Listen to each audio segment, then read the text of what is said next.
News Kannada ವಾಹಿನಿಗೆ ಸ್ವಾಗತ. ರಾಜ್ಯ ಸರ್ಕಾರ ಜಾರಿಗೆ ತಂದಿರುವ ಮಹತ್ವಾಕಾಂಕ್ಷಿ ಗ್ಯಾರಂಟಿ ಯೋಜನೆ ಬದಲಾವಣೆ ಪ್ರಶ್ನೆ ಇಲ್ಲ ಅಂತ ಡಿಸಿಎಂ ಡಿಕೆ ಶಿವಕುಮಾರ್ ತಿಳಿಸಿದ್ದಾರೆ. ಬೆಂಗಳೂರಲ್ಲಿ ಮಾತನಾಡಿದ ಡಿಸಿಎಂ ಡಿಕೆ ಶಿವಕುಮಾರ್, ಗ್ಯಾರಂಟಿ ಯೋಜನೆ ನಿಲ್ಲಿಸುವ ಪ್ರಶ್ನೆ ಇಲ್ಲ, ಆದಾಯ ಹೆಚ್ಚಿಸುವ ಬಗ್ಗೆ ಪರಿಶೀಲನೆ ನಡೆಸಲಾಗುತ್ತೆ ಎಂದರು. ಗ್ಯಾರಂಟಿ ಯೋಜನೆಗಳಿಂದ ಅಭಿವೃದ್ಧಿಗೆ ಹಣ ಸಿಗ್ತಾಯಿಲ್ಲ ಎಂಬುದು ಸುಳ್ಳು. ನಾವು ಗ್ಯಾರಂಟಿ ಯೋಜನೆಗಳನ್ನ ಕೊಟ್ಟಿದ್ದಕ್ಕೆ ಇಂದು ವಿಪಕ್ಷಗಳು ಕೈ ಹಿಸುಕಿಕೊಳ್ತಾ ಇದೆ.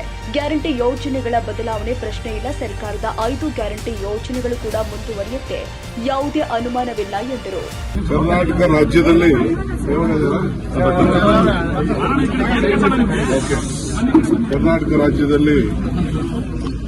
ಎಲ್ಲ 224 ಅಸೆಂಬ್ಲಿ ಕ್ಷೇತ್ರದಲ್ಲೂ ಕೂಡ ಗ್ಯಾರಂಟಿ ಯೋಜನೆಗಳ ಅನುಷ್ಠಾನ ಚರ್ಚೆ ಮಾಡುತ್ತೇವೆ.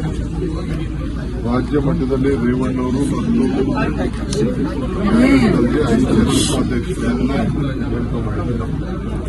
ಪ್ರತಿ ಅಸೆಂಬ್ಲಿ ಕಾನ್ಸ್ಟಿಟ್ಯೂನ್ಸಿಲೂ ಕೂಡ ಒಬ್ಬರನ್ನ ಗ್ಯಾರಂಟಿ ಸಮಿತಿ ಅಧ್ಯಕ್ಷರು ಮತ್ತು 15 ಜನ ಮೆಂಬರ್ಸ್ ಕೂಡ 15 ಜನ 15 ಜನ ಮಾಡಿದ್ದೇವೆ. ಅಧ್ಯಕ್ಷರುಗಳು ಜಿಲ್ಲಾ ಮಟ್ಟಕ್ಕೆ ಸದಸ್ಯರಾಗಿದ್ದಾರೆ. ಪದಾಧಿಕಾರಿಗಳು ಎಲ್ಲ ವರ್ಗದವರು ಸೇರಿ ಪದಾಧಿಕಾರಿಗಳು ಗ್ಯಾರಂಟಿ ಸಮಿತಿಗೆ ಇರ್ತಾರೆ. ಅವರಿಗೆ ಕ್ಷೇತ್ರದಲ್ಲಿ ತಾಲೂಕುಗಳಲ್ಲಿ ತಾಲೂಕ್ ಪಂಚಾಯತಿಗಳಲ್ಲಿ ಕೊಡಬೇಕು, ಇಲ್ಲಿ ವಾರ್ಡ್ಗಳಲ್ಲಿ ಕೊಡಬೇಕು, ಡಿಸ್ಟಿಕ್ ಹೆಡ್ ಕ್ವಾರ್ಟರ್ಸ್ ಅಲ್ಲಿ ಜಿಲ್ಲಾ ಪಂಚಾಯತಿಯಲ್ಲಿ ಕೊಡಬೇಕು ಅಂತ ಹೇಳಿ ನಾವು ಈಗಾಗಲೇ ಆದೇಶವನ್ನು ಕೊಟ್ಟಿದ್ದೇವೆ. ಆ ಪ್ರಕಾರ ಬೆಂಗಳೂರು ನಗರದಲ್ಲೂ ಕೂಡ ಕಾರ್ಪೊರೇಷನ್ ಅಲ್ಲಿ ಜಿ ಕೃಷ್ಣಪ್ಪ ಅವರಿಗೆ 9 ಕಾರ್ಪೊರೇಷನ್ ಆಫೀಸರ್ ಕೊಟ್ಟಿದ್ದೇವೆ, ಅಸೆಂಬ್ಲಿ ವೈಸು. ಇಲ್ಲೂ ಕೂಡ ನಮ್ಮ 14 ವಾರ್ಡಲ್ಲಿ ವಾರ್ಡ್ ಆಫೀಸಲ್ಲಿ ಕ್ಷೇತ್ರದ ಕೊಟ್ಟಿದ್ದೇವೆ.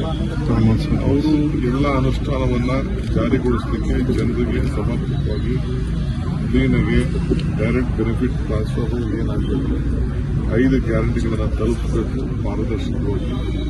ಎಲ್ಲೂ ಕೂಡ ಲೋಪ ಆಗಬಾರ್ದು, ಯಾರು ಕೂಡ ಲಂಚ ಮತ್ತು ಹರಾಸ್ಮೆಂಟ್ ಎಲ್ಲೂ ಆಗಬಾರ್ದು. ಈ ದೃಷ್ಟಿಯಿಂದ ನೋಡಿಕೊಳ್ಳಿಕ್ಕೆ ಸಮಿತಿ ಸದಸ್ಯ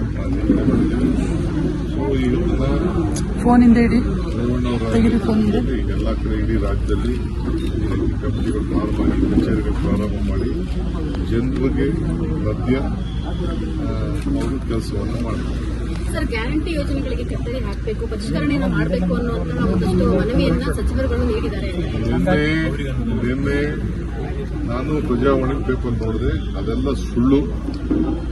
ನಾನು ಪಕ್ಷದ ಅಧ್ಯಕ್ಷನಾಗಿ ಹೇಳ್ತಾ ಇದ್ದೀನಿ, ಸಿದ್ದರಾಮಯ್ಯನವರು ಹೇಳಿದ್ದಾರೆ, ಯಾವ ಕಾರಣಕ್ಕೂ ನಾವು ಗ್ಯಾರಂಟಿಗಳನ್ನು ಬದಲಾವಣೆ ಮಾಡುವಂಥ ಪ್ರಶ್ನೆ ಆಗಲಿ, ಕತ್ತರಿ ಹಾಕೋ ಪ್ರಶ್ನೆ ಯಾವುದೂ ಇಲ್ಲ. ಕೆಲವು ಕಡೆ ಆದಾಯ ಹೆಚ್ಚಿಗೆ ಇರುವಂಥವ್ರು ಕೂಡ ತೆಗೆದುಕೊಳ್ತಾ ಇದ್ದಾರೆ ಅಂತೇಳಿ ಕಂಪ್ಲೇಂಟ್ಸ್ ಇದೆ. ಅಂಥವ್ರನ್ನ ಪರಿಶೀಲನೆ ಮಾಡ್ತೀವಿ ಅಷ್ಟೇ. ಇನ್ಕಮ್ ಟ್ಯಾಕ್ಸ್ ಕಟ್ಟಿರೋರು, GST ಕಟ್ಟೋರು, ಮಕ್ಕಳು ಕಟ್ಟಿರೋರು ಅಂಥವರೆಲ್ಲ ಇದೆ ಅಂತ ಹೇಳಿ ಇವೆಲ್ಲ ಕಂಪ್ಲೇಂಟ್ಸ್ ಬಂದಿದೆ. ನಾವು 200 ಯೂನಿಟ್ ವಿದ್ಯುತ್ ಶಕ್ತಿ, 10 ಕೆಜಿ ಅಕ್ಕಿ, 5 ಕೆಜಿ ಅಕ್ಕಿ, 5 ಕೆಜಿ ದುಡ್ಡು, 2,000 ರೂಪಾಯಿ ಇವೆಲ್ಲ ಏನು ಕೊಡಬೇಕು ಅಂತ ಇದ್ದೀವಿ. ಬಸ್ನಲ್ಲಿ ಫ್ರೀ ಬಸ್, ಅದಕ್ಕೆಲ್ಲ ನಾವು ಈಗಾಗಲೇ ನಾವು ಮಾಡ್ತಾ ಇದ್ದೀವಿ. ನಿಧಾನಕ್ಕೆ ಕೆಲವು ಪ್ರತಿಯೊಂದು ವಿಚಾರಕ್ಕೂ 5 ಕಾರ್ಡ್ ವ್ಯವಸ್ಥೆ ಮಾಡಬೇಕು ಅಂತ ಕೂಡ ನಮ್ಮ ಆಲೋಚನೆ ಇದೆ.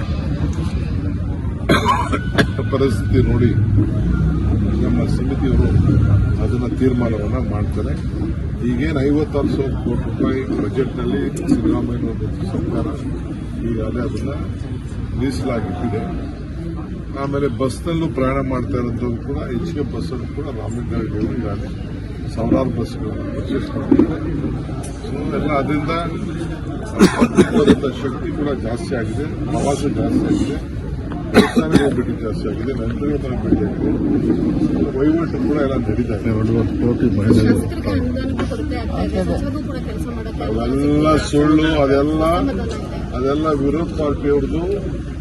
ಅವ್ರಿಗೆ ಇಂಥ ದೊಡ್ಡ ಯೋಜನೆ ತಂದ್ಬಿಟ್ರಲ್ಲ, ನಮ್ಗೆ ಸಿಕ್ಕಲ್ಲ ಅಂತ ಕೈ ವಹಿಸ್ಕೊಳ್ತಾರೆ. ಅಭಿವೃದ್ಧಿ ಕಾರ್ಯಗಳಿಗೆ ಹಣ ಸಿಗ್ತಿಲ್ಲ, ಇದ್ರ ಗ್ಯಾರಂಟಿಯಿಂದಾಗಿ ಅಂತ ಹೇಳಿ ಸಚಿವರು ಹೇಳಿದ್ದಾರೆ. ಯಾವ ಸಚಿವನು ಹೇಳಕ್ಕಾಗಲ್ಲ, ಯಾವ ಮುನಿಯಪ್ಪನವ್ರು ಹೇಳಿದ ಅದೆಲ್ಲ ನಿಮ್ಮ ಹತ್ರ ಮಾತಾಡಬೇಕಷ್ಟೇ. ಅವೆಲ್ಲ ಸುಳ್ಳು. ಏನ್ ಕೊಡಬೇಕು ಕೊಟ್ಟಿದೆ.